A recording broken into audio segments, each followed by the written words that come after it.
99 TV భక్తి ప్రేక్షకులకు నమస్కారం. మహాభారతం ప్రేక్షకులకు వీక్షకులకు మహాభారతం ఎపిసోడ్కు ఈరోజు మన యొక్క అంటే ఇంతకు ముందు ఎపిసోడ్లో జరిగినటువంటి కొన్ని విషయాలు ఉన్నాయి.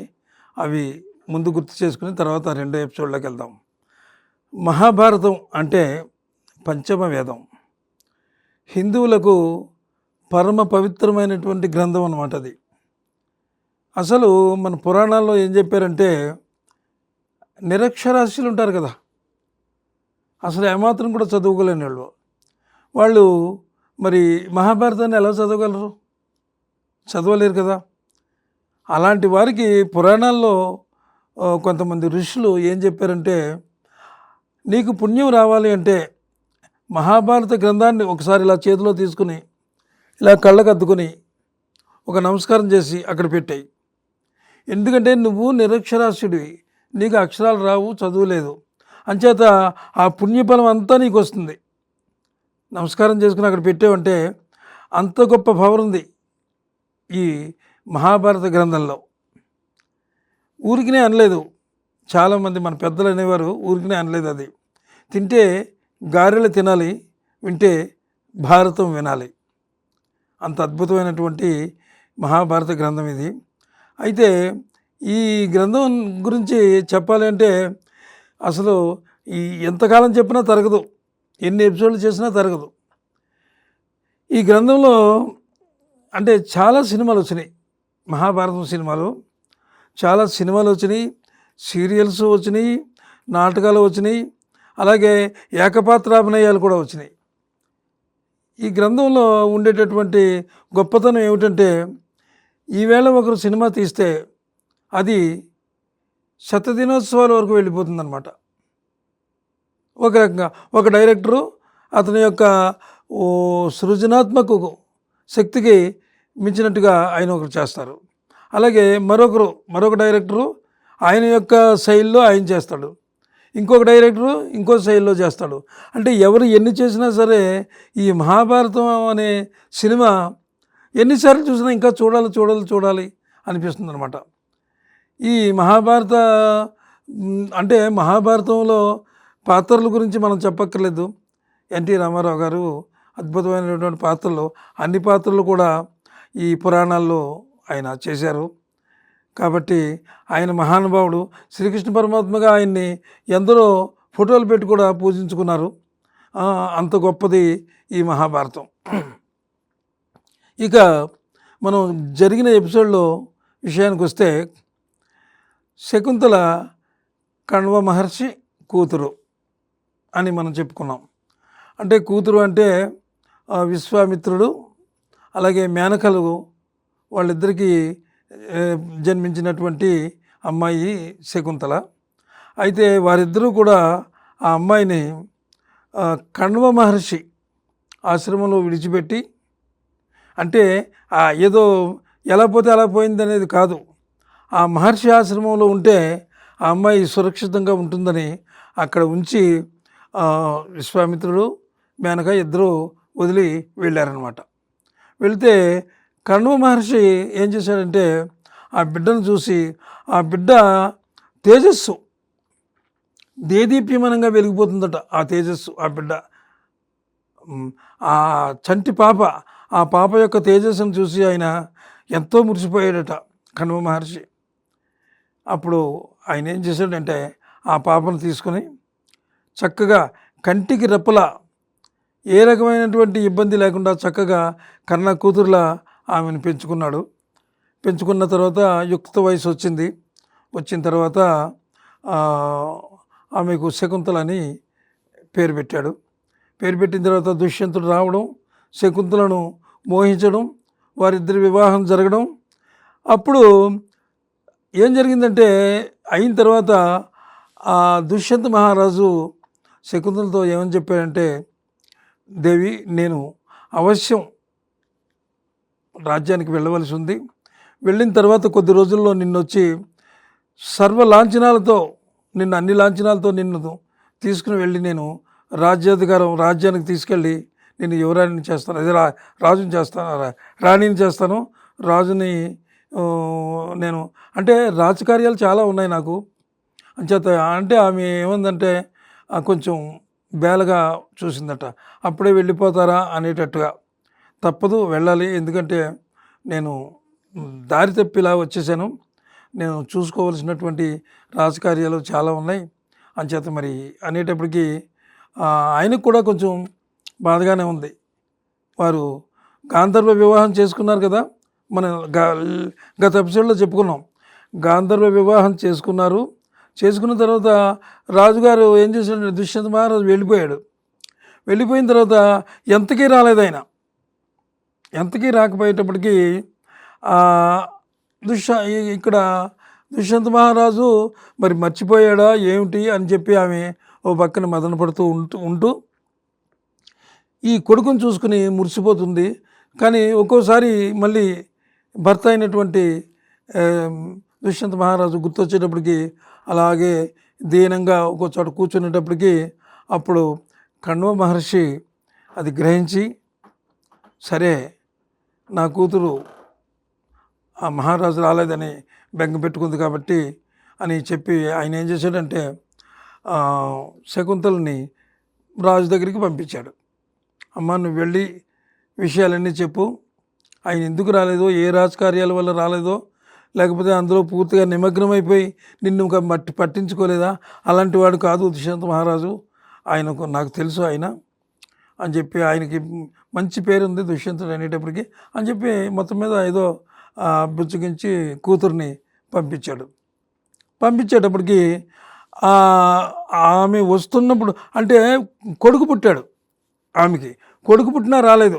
ఇక్కడ ఒక విషయం, కొడుకు పుట్టినా సరే ఇంకా రాలేదు ఆయన. ఆమె ఏం చేసిందంటే కొడుకుని తీసుకుని రాజ్యం వచ్చింది, దుష్యంత మహారాజు దగ్గరికి వచ్చింది. ఆ కొడుకుని తీసుకుని ఆమె వస్తుంటే ఆ రాజ్యంలో అడుగుపెట్టిన తర్వాత ఆ లోపలికి వెళ్ళేటటువంటి ద్వారాలు ఉంటాయి కదా, అందరూ చూసి ఆమెని ఈవిడ ఏమిటి, వర్చస్సు ఏమిటి, ఆ బిడ్డ కూడా ఎలా ఉన్నాడంటే అంటే ఉషోదయపు సూర్యుడు ఎలా ఉంటాడో చక్కగా దెబ్బ పండులా ఉన్నాడంట అబ్బాయి. మంచి అది ఏమిటంటే వర్చస్సు, అద్భుతమైన వర్చస్సు. వీళ్ళని చూసేటప్పటికి అందరూ కూడా అలాగే ఉండిపోయారట. ఆమె వచ్చేటప్పటికి సభ జరుగుతుంది. ఆ సభంతా నిశ్శబ్దంగా ఉంది.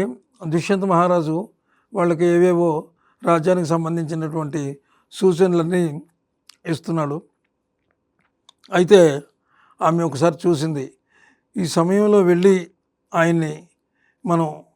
ఆయనకు అంతరాయం కలిగించడమా ఏమిటి? ఆమె ఒక పక్క బెరుగ్గానే ఉంది, ఎందుకు రాలేదు, ఎందుకు నన్ను ఇలా చేశారు అని బెరుగ్గానే ఉంది.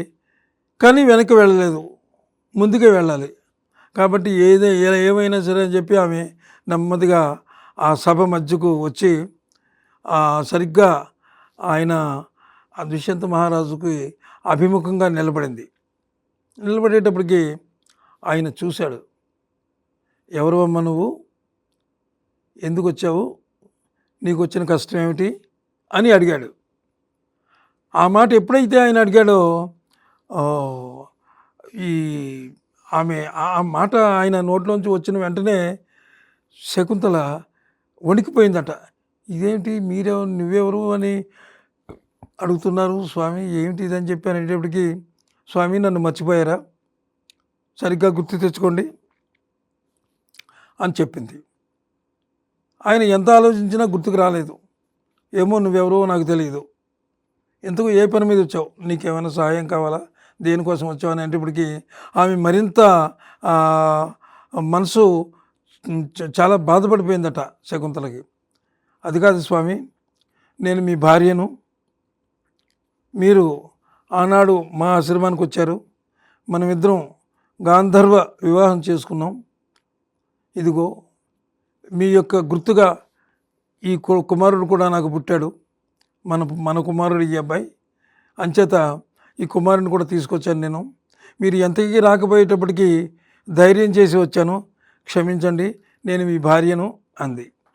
అనేటప్పటికీ ఆయనలో ఏమాత్రం కూడా చలనం లేదు. అదేమిటి నువ్వు నా భార్య ఏమిటి, తప్పమ్మ అలాంటి మాటలు మాట్లాడొద్దు, అసలు ఈ రకమైన విషయాలు ఇక్కడ మాట్లాడకూడదు, నువ్వు వెళ్ళిపో నువ్వు అని చెప్పి ఆయన అనేటప్పటికీ ఆమె చాలా బాధపడిపోయిందట. ఇదేమిటి, ఒక భర్త ఒక భార్యని నువ్వు నా భార్యవే కాదు అంటే ఇక ఆ యొక్క అనుబంధానికి ఇంకా ఏమైనా ఉంటుందా, అసలు అర్థం ఉంటుందా? ఆ రకమైనటువంటి బాధ ఆమెలో ప్రవేశించి రకరకాలుగా పరిపరి విధాలుగా ఆమె ఆలోచించడం మొదలెట్టింది. స్వామి, మీరు బాగా గుర్తు చేసుకోండి, ఆ రోజు మీరు నన్ను గాంధర్వ వివాహం చేసుకున్న మాట నిజం. తర్వాత మనం కొన్ని మధుర క్షణాల్లో మనం విహరించాం. మనకు తీపి గుర్తు మన కొడుకు పుట్టాడు. కొడుకు పుట్టిన తర్వాత కూడా మీరు రాలేదు. నేను వచ్చి నిన్ను సకల లాంఛనాలతో తీసుకువెళ్తానని నాకు చెప్పారు. అయినా మీరు ఎంతకు రాలేదు కాబట్టి నేను వచ్చాను. మీరు బాగా గుర్తు చేసుకోండి అని చెప్పి అనేటప్పటికీ ఆయనకు ఎంత చెప్పినా సరే గుర్తు రాలేదు. నువ్వెవరో నాకు తెలియదు, వెళ్ళిపోమని అనేటప్పటికీ ఆమె అప్పుడు గుర్తు చేసింది. ఏమని గుర్తు చేసిందంటే, నేను విశ్వామిత్రుడు మేనకలకు పుట్టినటువంటి కుమార్తెను, నా తల్లిదండ్రులు వారు, నా కన్నవారు వాళ్ళు, అది కూడా మర్చిపోయారా మీరు? గుర్తు తెచ్చుకోండి స్వామి అని చెప్పి ఆ తల్లిదండ్రుల విషయాన్ని గుర్తు చేసిందనమాట. గుర్తు చేసేటప్పటికి ఆయనకు మరీ కోపం వచ్చింది. విశ్వామిత్రుడు ఎవరు, మేనకెవరు అని వాళ్ళ విషయంలో కొంచెం హేళనగా, అంటే చాలా చులకనగా మాట్లాడేటట్టు ఆయన. ఎప్పుడైతే దుష్యంతుడు తన తల్లిదండ్రులని కన్నవారిని అంత హేళనగా మాట్లాడాడో అప్పుడు ఆమెకు, అంటే శకుంతల అప్పటి వరకు ఆలోచిస్తూ ఉంది. ఎప్పుడైతే తల్లిదండ్రులని ఆయన చులకనగా మాట్లాడి హేళనగా మాట్లాడాడో ఆమెకు కోపం వచ్చింది. కోపం వచ్చి, మీరు ఈ రకంగా మాట్లాడతారని నేను అనుకోలేదు స్వామి. సరే, నేను మీ భార్యను, ఎన్నిసార్లు చెప్పినా నేను మీ భార్యను, అది నిజం. ఈ బిడ్డ మీ కన్న బిడ్డ. సరే, మీరు కాదంటున్నారు కాబట్టి నేను వెళ్ళిపోతాను. కానీ మీరు చేసిన ఈ పాపం వల్ల మీరు చాలా బాధపడతారు తర్వాత, మేము వెళ్ళిపోయిన తర్వాత అని ఆమె కన్నీరు మున్నీరుగా కంట వెంట దారి పెట్టుకుని ఆమె అలాగే నెమ్మదిగా అట్లా వెళ్తుందండి. బయటకు వెళ్తుంటే ఆ సభాసదులు, ఆ తర్వాత అక్కడ ఉండేటటువంటి ముఖ్యమంత్రి, తర్వాత అక్కడ ఉండేటటువంటి వాళ్ళు రాజులు వాళ్ళంతా ఉంటారు కదా చాలామంది, వాళ్ళందరూ అలా చూస్తూ ఉన్నారట. ఏమిటి ఈమె ఇలా ఉంది, ఇలా మాట్లాడింది, ఈమె మాట్లాడిన దాంట్లో ఎంత నిజం ఉంది, ఎంత అబద్ధం ఉంది. అబద్ధం నిజం ఎవరికీ తెలియదు. మహారాజు గారు కూడా చాలా ధర్మాత్ముడు, ఆయన ఎప్పుడు ఇలా అండవు. కానీ ఒక స్త్రీ, ఆమె మామూలు స్త్రీలా లేదు, ఆమె ఒక పవిత్రమైనటువంటి ఏదో దేవతామూర్తిలా ఉంది ఆమె. ఆ బిడ్డ కూడా దేదీప్యమానంగా వెలిగిపోతున్నాడు. కాబట్టి ఇది ఏమిటి, ఎంతకు ఎవరికి అర్థం కాని పరిస్థితిలో ఉంటుండగా ఆమె అలాగే కన్నీరు మున్నీరు కాస్తూ అలాగే బయటికి వెళ్ళిపోయింది. అయితే ఆమె అలా వెళ్ళిపోవడానికి ఈ దుష్యంతుడు కూడా ఏదో చూస్తున్నాడు అలాగా, ఏమిటి ఇలా వచ్చింది, ఇవిటి ఎలా మాట్లాడింది, ఇలా వెళ్ళిపోయిందని. అయితే దుష్యంతుడికి ఒక శాపం ఉంది. నువ్వు నీ భార్యా బిడ్డల్ని మర్చిపోదుగాక అనేటటువంటి ఒక శాపం ఉందని కొన్ని పురాణాల్లో ఉంది. అయితే వ్యాస భారతంలో మాత్రం అది ఎక్కడ ఉటంకించబడలేదు.